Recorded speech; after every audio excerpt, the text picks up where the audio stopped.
Hello everyone, I'm back again, and this time we have um, some Daniel Smith genuine Primatech colors that we're going to swatch. I found these on sale at Michael's. My one complaint, because I've already put them on my palette, is that with the genuine colors, you are going to get some separation between the binder and the pigment. My other complaint with the genuine colors is that from a gemologist point of view, because I am a graduate gemologist, most of these colors, when they're crushed, just turn into white powder and have no actual pigment tone to them. And these are very pigmented. So I don't believe that all of their colors are only the crushed gemstone and binder. I do believe that they've actually added some other pigments to it to give it the colors that they have. Some of them may be actual 100% the gemstone pigment, because if you take lapis or malachite, that's originally how they would make paints, is by using natural things. But some of these, especially like apatite, that is not going to give you a blue color. In fact, I will probably do another video on that where I take some actual apatite and crush them in a cup, and we'll add some binder and see what we end up with. And I can almost guarantee you we're just going to end up with a white milky substance with no color at all, even though the color of the apatites I'm going to use are going to be a really nice color, sort of similar to this Fuchsite color, and it's still probably going to give you white, and that's my experience having seen some of this actually in a powder, just from where in the papers and stuff that powder is white as white can be. But for the paints, I suspect that we will get some granulation out of these, which will be nice. I mean, granulation is not everybody's cup of tea, but the nice thing about granulation is if you're doing something like landscapes and you want to do uh, things like grass and the rocks and stuff, granulation gives you a lot of texture whenever it's watered down, where you can get your pigment to spread on the water.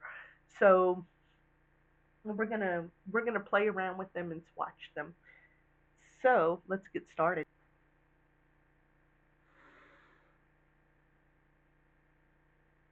The first one we're gonna do is kyanite. First we'll do kyanite. See what kind of mass tone we get out of this.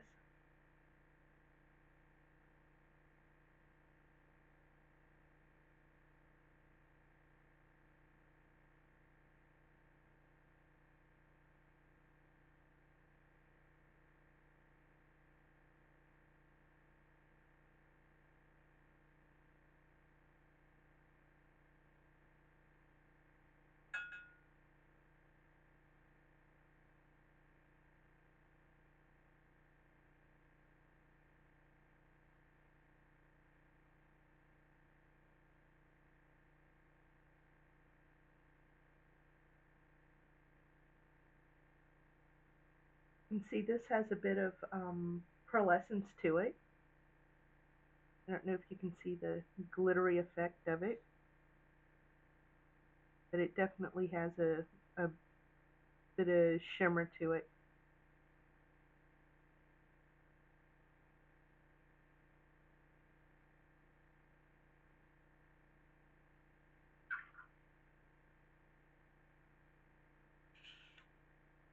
Next we'll do the blue apatite.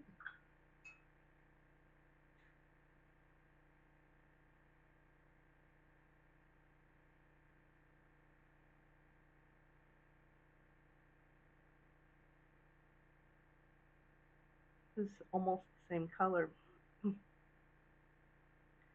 as the kyanite, but I can tell it doesn't have any of the shimmer that the kyanite has.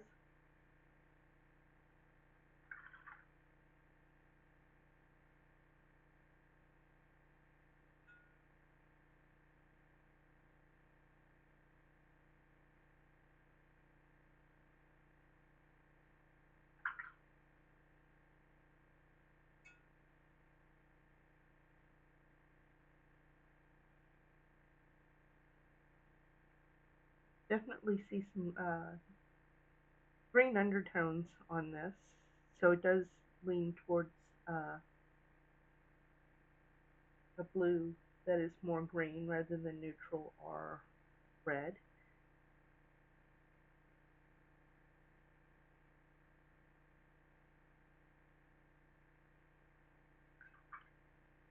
Whereas the kyanite looks a little more neutral.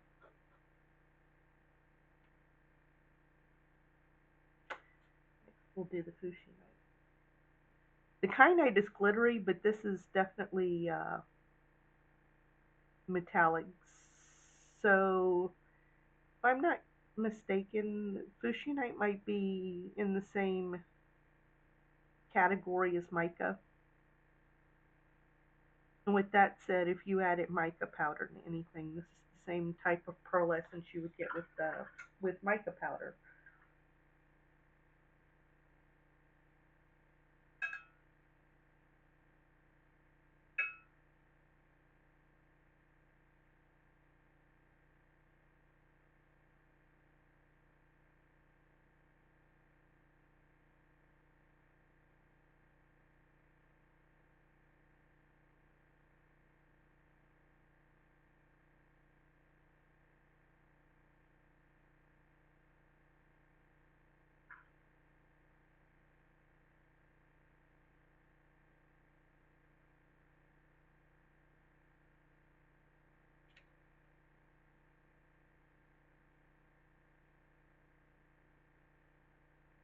Next is zoisite. Now, zoisite is actually malachite and ruby.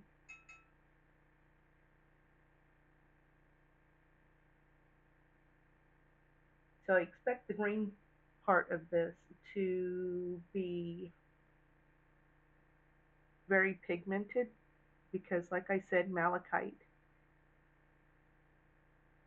was used and is still used in making paints. A long time ago, that's what they made the green colors out of, is malachite. It was also used in cosmetics in Egypt.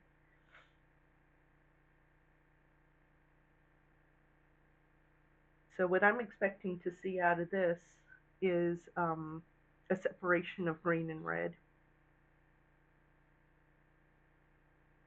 That is my guess. We will find out. It's a very nice dark foresty green.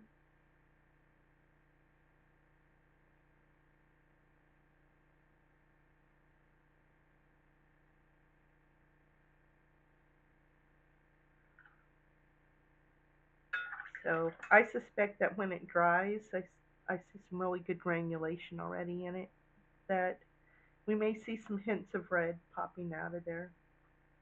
So we'll take a look at that at the end for sure. And we have tiger eye. Tiger eye is a form of quartz.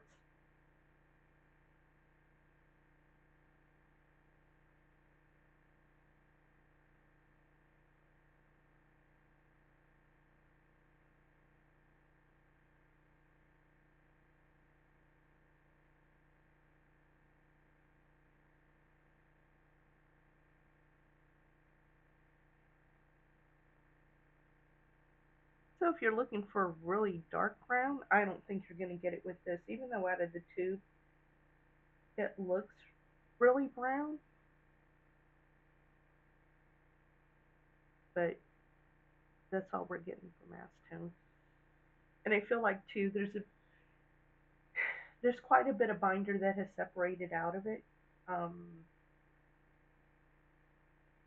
Whenever I make solids out of these, because I don't usually work with fresh paint out of the tubes with watercolors. I prefer to work out of a pan where the paints have already dried on the pan. I feel like I get more control of the color that way.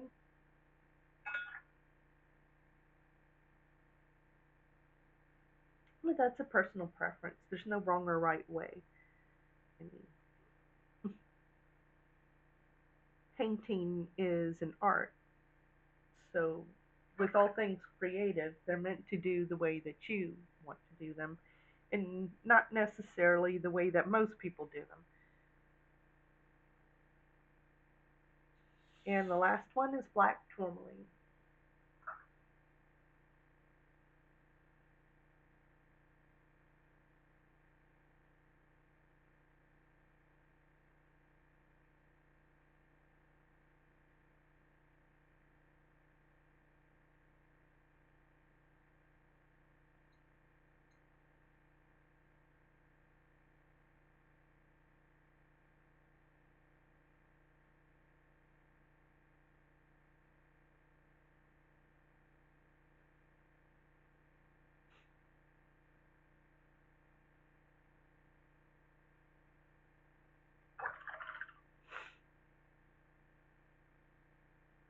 I suspect we'll get a lot of granulation with this one.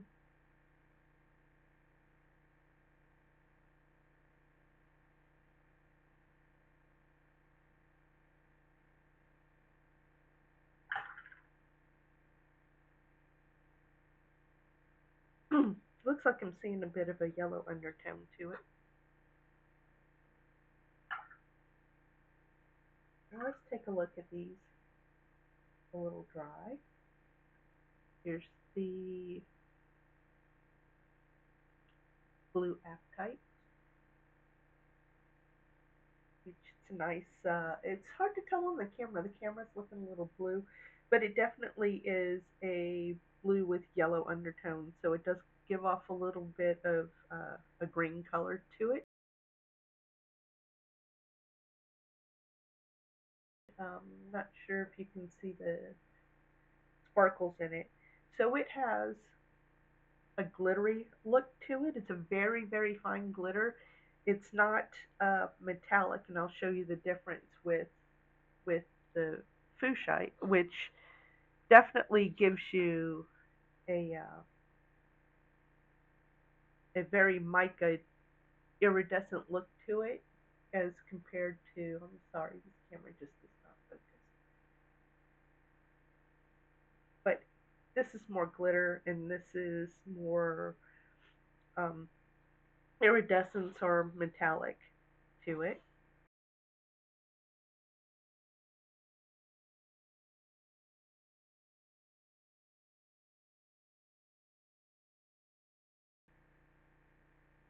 Then we have the zoisite, which it's hard to see, but there are. It's a very deep olivey green, and there's some yellow in the pigment as well when it separates out. But there's also little flecks of red, and I know the camera's probably not picking that up, but they are there. There are flecks of red in there. And I'm sure they'll probably be more pronounced whenever it's fully dry. Now you don't necessarily see the red in the mass tone. You're just going to see a almost black green, almost like a perylene green. Um, so you don't see it in the mass tone, but whenever it's watered down, it'll definitely give you that green with red specks on it.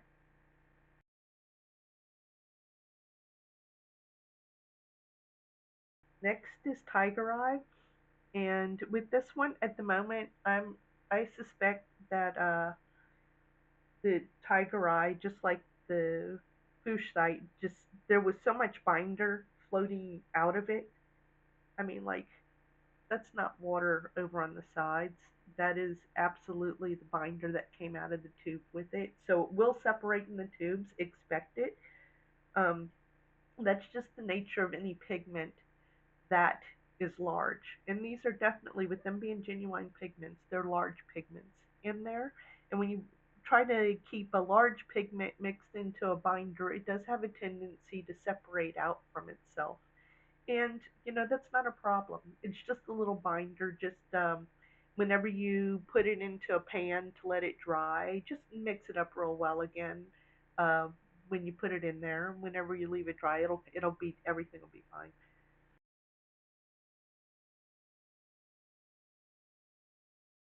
So it's not really that big of a deal that it has separated. I mean, I'm just doing swatch cards, so I'm not worried about mixing everything and whatnot. The black tourmaline is it's black. I see the granulation in it, and it looks like there's a yellow undertone in the granulation. So it'll make a nice substitute if you want to like an ivory black that granulates, because this is what it kind of reminds me of. The black particles themselves um, are still a very black particle. It's just that there's an underlining tone. So whenever the colors separate out, like even here, I see some separation. There's yellow that is under that separation. That it's not like Mars Black. Mars Black, it'll separate, but when it separates, it's going to leave you the white in the background. And this is giving a yellow hue to the background.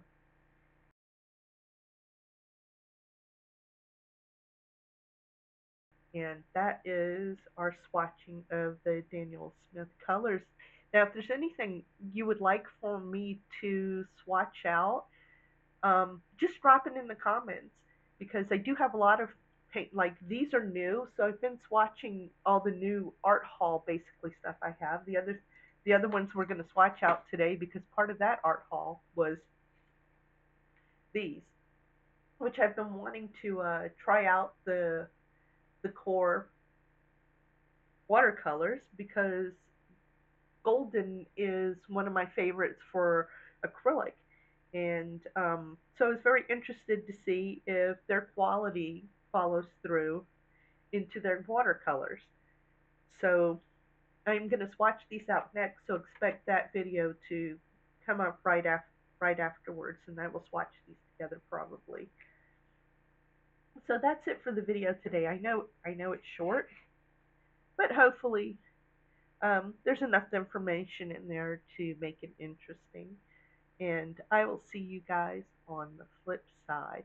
Bye. Oh, yeah, and don't forget to hit the like button and the subscribe button, so that I can bring you more content, and hopefully eventually with a better camera. And everyone have a good day. Bye.